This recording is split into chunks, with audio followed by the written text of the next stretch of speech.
Ezekiel chapter 3 verse 17, Son of man, I have made thee a watchman unto the house of Israel. Therefore hear the word at my mouth and give them warning from me. Ezekiel chapter 3 verse 17. God has a position of duty for each one of you. He requires you to be not only faithful sentinels, but true workmen. Never become uninterested, never careless and inactive. Never sleep at your post, and never fail to perform your exact duty in accordance with your position of trust.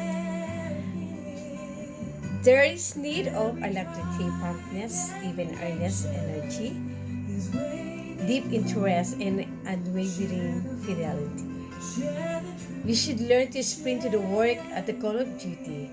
How long will be our allotted time to work? We know not. This is a secret with God and for wise purposes, with help from us.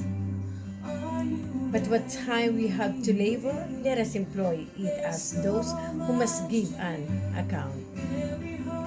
Or think earnestly and in the view of eternity how much there is to be done in our world to arouse the mind of the careless, inattentive and ignorant, to become acquainted with the laws of God and make them feel the necessity for their own good and God's glory of obedience to these laws. For transgression brings not only great suffering, but loss of life in this world and immortal life in the next world. You should consider this matter thoroughly and feel how much the bliss or woe of man and woman is dependent upon you. Faithfulness on your part may save many souls, while negligence and carelessness may result in the loss to your fellow creatures of both the present and the future life. You can prevent much misery and much transgression of God's law by your fidelity, by being wide awake at your post of duty. We must arise as one and in the power and strength of God. Open our senses to the demands of the present time.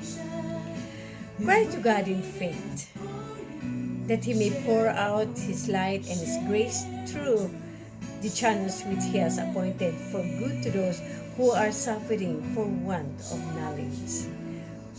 While you pray and watch with earnest diligence to suppress wrong and stand guard against dissipation and fashionable errors, lay hold by living faith of the strength which may be yours to bless all your labors.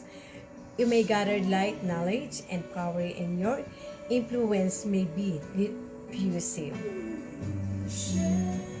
Every responsibility you bear will fortify and strengthen you to make renewed effort and push forward the work successfully. Letter 4A, January 12, 1879, to two young physicians at Battle Creek Sanitarium.